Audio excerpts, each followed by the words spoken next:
Hey guys, it's Miss Miners here for day 26. So we're starting a new week, which means we also are going to have a new question this week, and we're also going to have some new books. So our new question this week is, what is a writer's reason for writing a biography? And some of you might already know what a biography is, but if you don't know what a biography is a true story about a real person's life. So I want you to think about, before we start reading, why do you think someone would want to write a story about a real person and about that real person's life? Why do you think a writer might want to do that? And I also want to take this time to talk about the difference between a biography and an autobiography. So an autobiography is when you have a story about a real person, but that person actually writes about their own life. That is not what we're reading this week. The stories that we are reading this week are called biographies.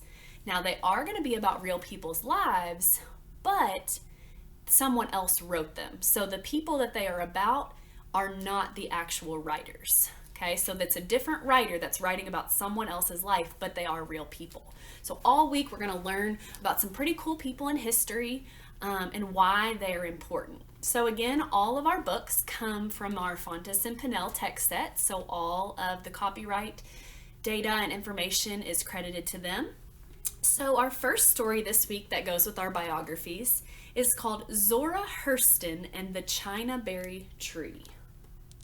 Should take a good look at the cover. Okay, and it's written by William Miller, and it's illustrated by Cornelius Van Wright and Ying Hua Hu. Okay, another look at the cover. So this story is going to be about Zora Hurston. Okay, and there's something very important with Zora Hurston and this Chinaberry tree. So remember, as I'm reading, I want you to think about why the writer, why William Miller would want to write a story about this real person, about Zora Hurston.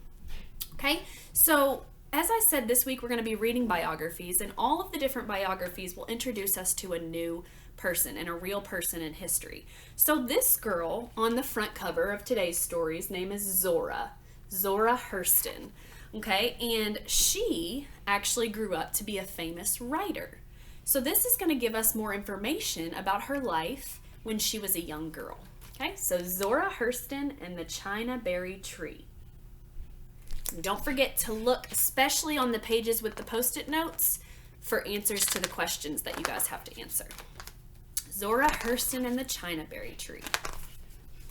Zora Hurston loved the Chinaberry tree. Her mother taught her to climb it, one branch at a time.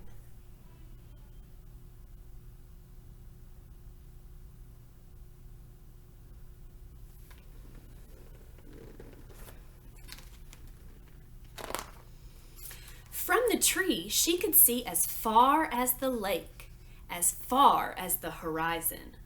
Zora dreamed of fishing in the lake, catching bream and catfish in the moonlight. Zora dreamed of seeing the cities beyond the horizon, of living there one day.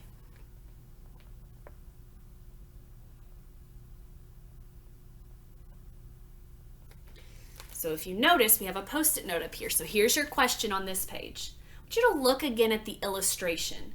It says, Zora dreamed of seeing the cities beyond the horizon. Where is the horizon? Look really closely at the illustration. It says she dreamed of seeing the cities beyond the horizon. Think about where the horizon might be. Might be a word that you learned in art class too. But only boys fished in the lake. Only men traveled to cities. Zora watched with envy as the wagons rattled down the dusty roads.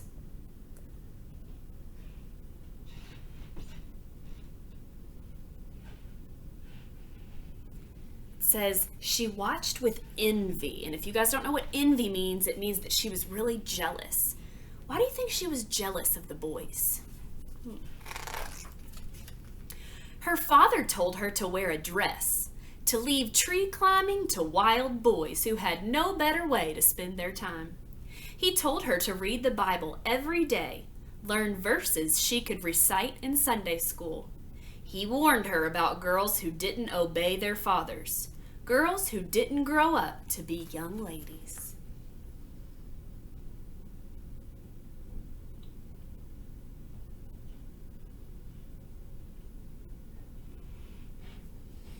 Okay, so we've got another hint. We've got another question for our post-it note here.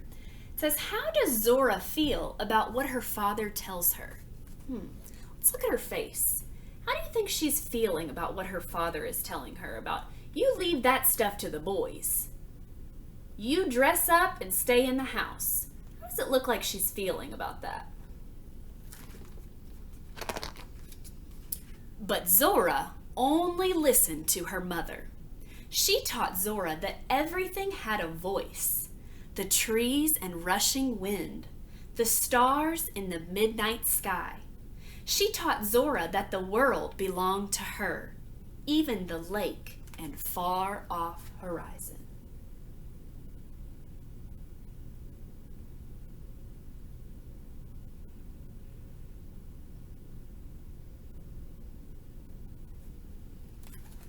So on this page it says, Zora seems to listen only to what her mother tells her. How do you think Zora's mother is different from the other people in her life? Why do you think Zora only listens to her mother and not anybody else? So Zora went everywhere. She walked into the town store and watched while the men played checkers.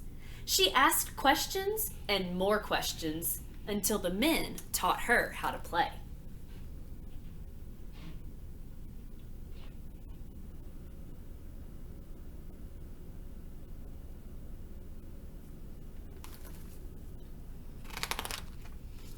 She followed boys to the edge of campfires, listened while their fathers sang about John Henry, a man so strong he swung a 9-pound hammer from dawn till dusk.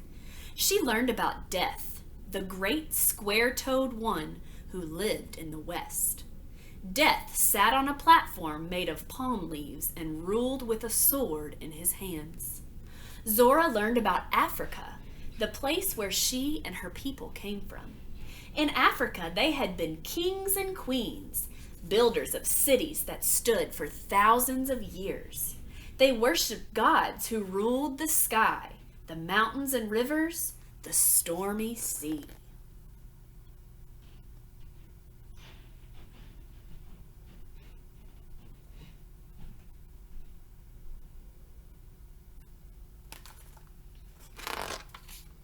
One morning, Zora's mother didn't feel well. She told Zora not to worry, that soon she would be well again. She told Zora to go outside and play, to climb her favorite tree. Remember back to the title, the Chinaberry tree. But Zora couldn't play. She saw how tired her mother was. She saw the pain in her eyes. Day after day, Zora sat beside her mother's bed, telling her the stories she had heard beside the campfires. Her mother smiled and asked Zora to always remember what she had learned. Stories, she said, kept their people alive. As long as they were told, Africa would live in their hearts. Zora promised to remember.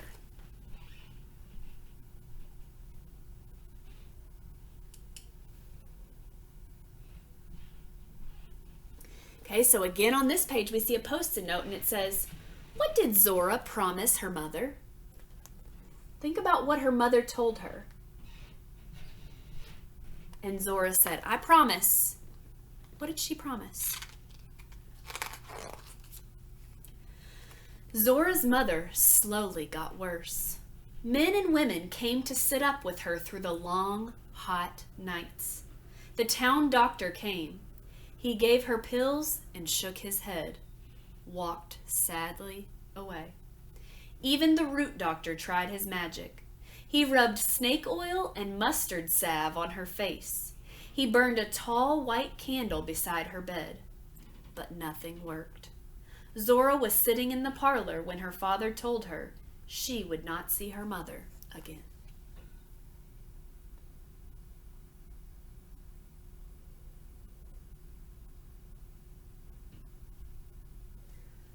So even though the writer here didn't exactly tell us what happened to Zora's mother, I'm going to read that last sentence again and see if you guys can figure out what might be happening to Zora's mother. Zora was sitting in the parlor when her father told her she would not see her mother again. Think about what that means. Zora felt as if she herself had died. She watched while the old people stopped the clocks, put sheets on the mirror. She watched while the women cried and the men stared at their Sunday shoes. But then she could sit still no more.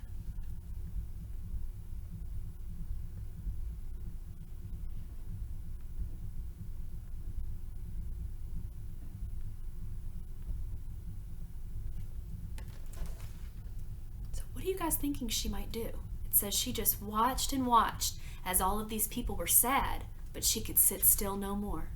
I wonder what she's going to do. Zora ran from the house, ran all the way to the Chinaberry tree.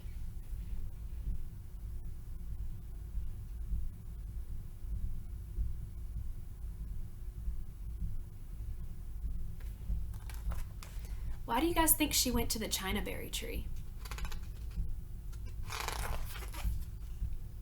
She climbed the first branch and the next, climbed almost to the top. A sparrow sang to her in a voice like her mother's. The sparrow told her not to give up, to climb even higher.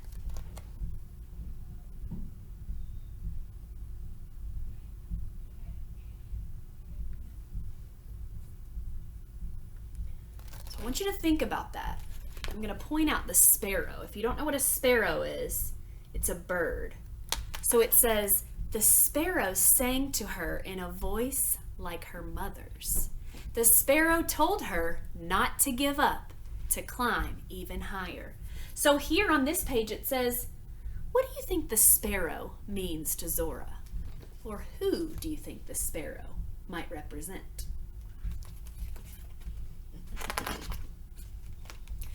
From the top of the tree, Zora saw again the world her mother had given her. The lake filled with fish, the cities where she would tell people all she had learned beside the campfires.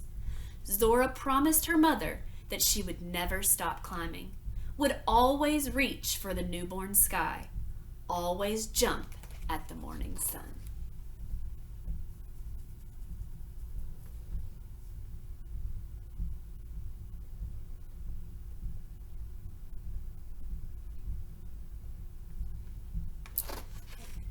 And it says Zora is looking at the horizon. Again, here's a clue. Zora is looking at the horizon. Again, a clue from the beginning. It says, just like she did at the beginning. How do you think she's feeling now?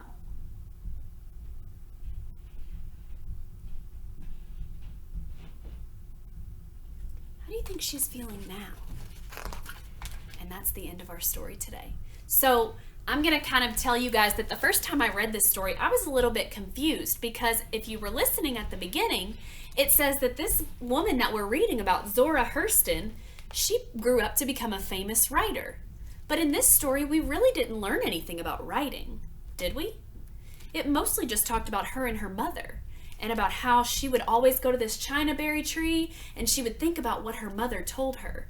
So now I want to ask you guys, why do you think this has anything to do with this person, Zora Hurston, becoming a famous writer? I want you to really think about what she promised her mother, and especially what was happening at the campfires. What kinds of things do you think Zora Hurston might have written about as she grew up? Now, I want you to think about that as we move on throughout the week on these other books. Sometimes they might not have anything to do about what the people are now, but the writers are trying to teach us about how they grew up, how these people grew up and became famous for the different things that they became famous for. So again, our story today was Zora Hurston and the Chinaberry Tree. And Zora Hurston is a real person, and she is a famous writer today. So some of you, when you get done watching this, might want to look her up and look up some of her things that she has written. And I'll see you guys tomorrow for day 27.